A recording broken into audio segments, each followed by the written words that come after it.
तालुका मुख्यालयांमध्येही 18, 19, 20 मे रोजी तिरंगा यात्रेचे आयोजन केले जाणार आहे. ऑपरेशन सिंदूरविषयी काही जण वाद निर्माण करत असले तरी त्यात काही अर्थ नाही, असे राज्यसभेचे खासदार इरण्णा कडाडी यांनी स्पष्ट केले. ते बेळगावात आयोजित पत्रकार परिषदेत बोलत होते. राष्ट्रासाठी नागरिक या उपक्रमाअंतर्गत भाजपकडून 18, 19, 20 मे रोजी तालुका मुख्यालयांमध्ये मंडळ स्तरावर तिरंगा यात्रा आयोजित केली जात आहे. युद्ध परिस्थितीत राजकारणापलीकडे जाऊन वागणं ही सगळ्यांची जबाबदारी आहे, असे ते म्हणाले. ನಮ್ಮೆಲ್ಲ ಮಾಧ್ಯಮ ಸ್ನೇಹಿತರೆ ಮತ್ತು ನನ್ನೊಂದಿಗೆ ಉಪಸ್ಥಿತರಿರ್ತಕ್ಕಂಥ ಪಕ್ಷದ ಎಲ್ಲ ಗೌರವಾನ್ವಿತ ಜಿಲ್ಲಾಧ್ಯಕ್ಷರನ್ನು ಹಿಡಿದು ಎಲ್ಲ ಮುಖಂಡರೇ, ಬಹುಶಃ ದೇಶ ಅತ್ಯಂತ ಕಳೆದ ಹಲವಾರು ದಿನಗಳಿಂದ ಚರ್ಚೆ ಮಾಡ್ತಕ್ಕಂಥ ವಿಷಯ ಒಂದು ಏನು ಕಾಶ್ಮೀರ್ನ ಪಹಲ್ಗಾಮ್ನಲ್ಲಿ ಏಪ್ರಿಲ್ 22ನೇ ತಾರೀಕು ಏನು ಭಯೋತ್ಪಾದಕ ದಾಳಿ ನಡೀತು, ಆ ದಾಳಿಯ ಹಿನ್ನೆಲೆಯಲ್ಲಿ ಆಪರೇಷನ್ ಸಿಂಧೂರ ಕಾರ್ಯಾಚರಣೆ 2 ಭಾಗಗಳಲ್ಲಿ ಯಶಸ್ವಿಯಾಗಿ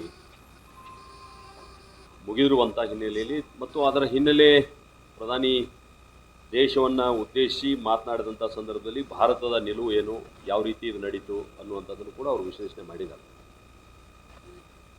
ಆ ಹಿನ್ನೆಲೆಯಲ್ಲಿ ನಾವು ಭಾರತೀಯ ಜನತಾ ಪಾರ್ಟಿ ನಾವು ಸಂಘಟನೆಯನ್ನು ಮಾಡ್ತಾಯಿದ್ದೀವಿ. ಪಾರ್ಟಿಯ ನೇತೃತ್ವದ ಮೇಲಲ್ಲ, ಕೇವಲ ನಾವು ಅದನ್ನು ಆರ್ಗನೈಸ್ ಮಾಡುವಂಥ ಒಂದು ಸಂಘಟಿತ ವ್ಯವಸ್ಥೆಯನ್ನು ನಾವು ಮಾಡ್ತೀವಿ. ಇಡೀ ದೇಶದಾದ್ಯಂತ ಸುಮಾರು 8 ದಿನಗಳ ಕಾಲ ನಮ್ಮ ದೇಶದ ಸೈನಿಕರಿಗೆ ನೈತಿಕ ಸ್ಥೈರ್ಯವನ್ನು ತುಂಬತಕ್ಕಂಥ ಮತ್ತು ದೇಶದ ಜನರಲ್ಲಿ ಜಾಗೃತಿಯನ್ನು ಉಂಟು ಮಾಡ್ತಕ್ಕಂಥ, ಪ್ರಧಾನಿ ನರೇಂದ್ರ ಮೋದಿ ಅವರನ್ನ ಬೆಂಬಲಿಸ್ತಕ್ಕಂಥ ಹಿನ್ನೆಲೆಯಲ್ಲಿ ನಾವು ಒಂದು ಅಭಿಯಾನವನ್ನು ಕೈಗೊಳ್ಳೋರಿದ್ದೀವಿ. ಅಂದರೆ ರಾಷ್ಟ್ರಕ್ಕಾಗಿ ನಾಗರಿಕರು ಅಂತಕ್ಕಂಥ ಒಂದು ಘೋಷವಾಕ್ಯದ ಕೆಳಗಡೆ ತಿರಂಗಾ ಯಾತ್ರೆಯನ್ನು ಮಾಡೋರಿದೆ ಇಡೀ ದೇಶದಾದ್ಯಂತ. ಇವತ್ತಿನಿಂದ ದೇಶದಾದ್ಯಂತ ಪ್ರಾರಂಭ ಆಗಿದೆ. ನಮ್ಮ ಕರ್ನಾಟಕದಲ್ಲಿ 15, 16, 17 ಈ 3 ದಿನಗಳ ಕಾಲ ಕರ್ನಾಟಕದ ಎಲ್ಲ ಜಿಲ್ಲಾ ಕೇಂದ್ರಗಳಲ್ಲಿ, ಅಂದರೆ ಕೆಲವು ಜನ 15ಕ್ಕೆ ಮಾಡ್ತಾರೆ, ಕೆಲವು ಜನ 16ಕ್ಕೆ ಮಾಡ್ತಾರೆ, ಕೆಲವು ಜನ 17ಕ್ಕೆ ಮಾಡ್ತಾರೆ, ಈ ರೀತಿ 3 ದಿನ ಅವಕಾಶವನ್ನು ಕೊಟ್ಟಿದ್ದೀವಿ. ಅವರವರ ಅನುಕೂಲಕ್ಕೆ ತಕ್ಕಂತೆ ಈ 3 ದಿನಗಳಲ್ಲಿ ಎಲ್ಲ ಜಿಲ್ಲಾ ಕೇಂದ್ರಗಳಲ್ಲಿ ಪಕ್ಷಾತೀತವಾಗಿ ಯಾವ ರಾಷ್ಟ್ರ ಭಕ್ತರನ್ನ, ರಾಷ್ಟ್ರ ಪ್ರೇಮಿಗಳನ್ನು ಕರ್ಕೊಂಡು ಅನೇಕ ಬೇರೆ ಬೇರೆ ಸಂಘಟನೆಗಳನ್ನು, ಅದು ವಕೀಲರ ಸಂಘಟನೆ ಇರ್ಬೋದು,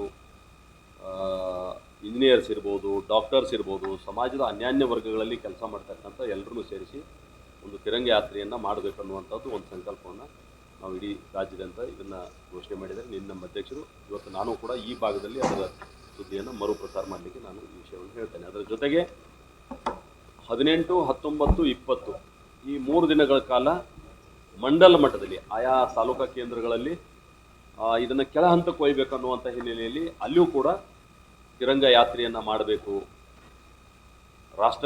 ರಾಷ್ಟ್ರಕ್ಕಾಗಿ ನಾಗರಿಕರು ಅಂತಕ್ಕಂಥ ಒಂದು ಹಿನ್ನೆಲೆಯಲ್ಲಿ ತಿರಂಗ ಯಾತ್ರೆಯನ್ನು ನಾವು ಭಾಳಷ್ಟು ಕಡೆ ಮಾಡ್ತಾಯಿದ್ದೀವಿ. ಮತ್ತು ಇದರ ಹಿನ್ನೆಲೆ ಏನಂತಂದರೆ, ಯುದ್ಧ ನಡೆದಂಥ ಸಂದರ್ಭದಲ್ಲಿ ರಾಜಕೀಯ ವ್ಯವಸ್ಥೆಯನ್ನು ಮೀರಿ ವರ್ತನೆ ಮಾಡಬೇಕಾದಂಥದ್ದು ನಮ್ಮೆಲ್ಲರ ಜವಾಬ್ದಾರಿ ಇದೆ. ನಮ್ಮದು ಯಾವ ಆಪರೇಷನ್ ಸಿಂಧೂರ ಅಧಿಕೃತ ಯುದ್ಧ ಅಲ್ಲ ಇದು. ಯಾವ ಭಯೋತ್ಪಾದಕರು ಕಾಶ್ಮೀರ್ನ ಪಹಲ್ಗಾಮ್ನಲ್ಲಿ ಒಂದು ಅನ್ಯಾಯವನ್ನು ಮಾಡಿದರು, ಅದಕ್ಕೆ ಪ್ರತಿಕಾರವಾಗಿ ಆ ಭಯೋತ್ಪಾದಕ ನೆಲೆಗಳ ಮೇಲೆ ದಾಳಿ ಮಾಡುವಂಥ ಹಿನ್ನೆಲೆಯಲ್ಲಿ ಆಪರೇಷನ್ ಸಿಂಧೂರ ನಡೆದಿತ್ತು. ಅಧಿಕೃತವಾಗಿ ಯುದ್ಧ ಘೋಷಣೆ ಆಗಿರಲಿಲ್ಲ. ಬಹುಶಃ ಪ್ರಪಂಚದ ಯಾವುದೇ ದೇಶ ಇಷ್ಟು ನಿಖರವಾಗಿ ನೇರವಾಗಿ ಆ ಭಯೋತ್ಪಾದಕರ ನೆಲೆಗಳ ಮೇಲೇ ಅಟ್ಯಾಕ್ ಆಗ್ತಕ್ಕಂಥದ್ದು ಮೊದಲನೇ ಬಾರಿ. ಅದರಲ್ಲಿ ಭಾರತ ಯಶಸ್ವಿಯಾಗಿದೆ. ಅದು ಆತ್ಮನಿರ್ಭರ ಭಾರತ ಎದರೊಳಗಾಗಿದೆ ಅಂತಂದ್ರೆ ರಕ್ಷಣಾ ಕ್ಷೇತ್ರದೊಳಗೂ ಕೂಡ ಭಾರತ ಆತ್ಮನಿರ್ಭರ ಆಗಿದೆ. ನಮ್ಮ ಸ್ವದೇಶಿ ನಿರ್ಮಿತ ಎಲ್ಲ ಉಪಕರಣಗಳನ್ನು ಉಪಯೋಗ ಮಾಡಿಕೊಂಡು ನಾವು ಇವತ್ತು ಅದನ್ನು ಆ ಕಾರ್ಯಾಚರಣೆಯನ್ನು ಯಶಸ್ವಿ ಮಾಡಿದ್ದೀವಿ. ಆದರೂ ಕೂಡ ಕೆಲವು ಕಡೆ ಬೇರೆ ಬೇರೆ ಮಾತುಗಳು ಕೂಡ ಬರ್ತಾ ಇದ್ದಾವೆ.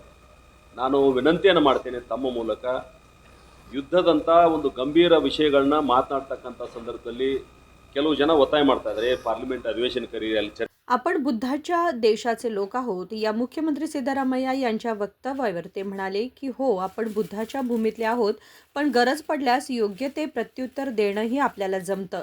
सिद्धरामय्या यांचं वक्तव्य पाकिस्तानी मीडियाने कसं वापरलं हे सर्वांनाच ठाऊक आहे, असा टोलाही त्यांनी लगावला. संकल्प शिंदे, KMM मराठी, बेळगाव.